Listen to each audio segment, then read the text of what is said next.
Hi, I'm here with Kate from London School of Economics, where I work in the library, and my name's Debbie. Kate, can you just introduce yourself and what you do at our university, please? Sure. Hi. As Debbie said, I'm Kate. I'm an assistant professor in international relations at the London School of Economics. And so what that means is that I do research that looks at what happens when society is in crisis and experiencing hard times and how we deal with that.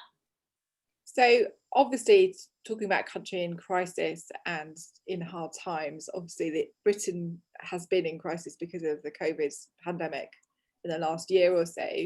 And our class are just starting on the project on looking at, how their feelings and what they went through over the last year. And I've been reading your report. So basically, the questions I'm going to ask you about that report is kind of explain to these year five students, what that report's about and sort of the questions that you've been asking, what our country's been through. And I was wondering, when you talk about something called a crisis narrative. What do you mean when you talk about a narrative with regard to something like a pandemic? Because I don't really understand what you mean by that. Right, that's a great question. Thank you. So, a narrative is, in essence, a way of telling a story that takes a point of view. So, it doesn't tell us every single thing that happened, but instead it focuses on what is important to explain and understand about what happened. And it helps us simplify things and express how we feel about them, as well as what we think about them. So in a narrative, there can be different points of view. So like I'm thinking of there's a book that my son reads called the Tom Gates Diaries. Mhm. He writes a diary, but you sometimes get a sense that his parents or his teacher have a different point of view because of letters or school reports. Is that what the kind of thing you're talking about?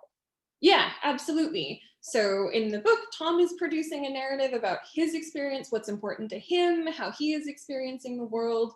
And then you're getting some reflections or little hints about what the narratives and points of view of other people in his life might be. And then if you sort of want to think about that at a bigger scale, if you put all of those together, we might get sort of a narrative that maybe they share a little bit about everything that's happening and going on in their lives.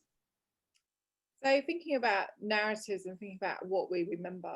So when we entered, when COVID first became an issue, like Yeah. an issue, and we went into that first lockdown in mid-March, Yeah. what are the images, what are the things that you remember about that period? Oh, I remember lots of things. There was a lot happening.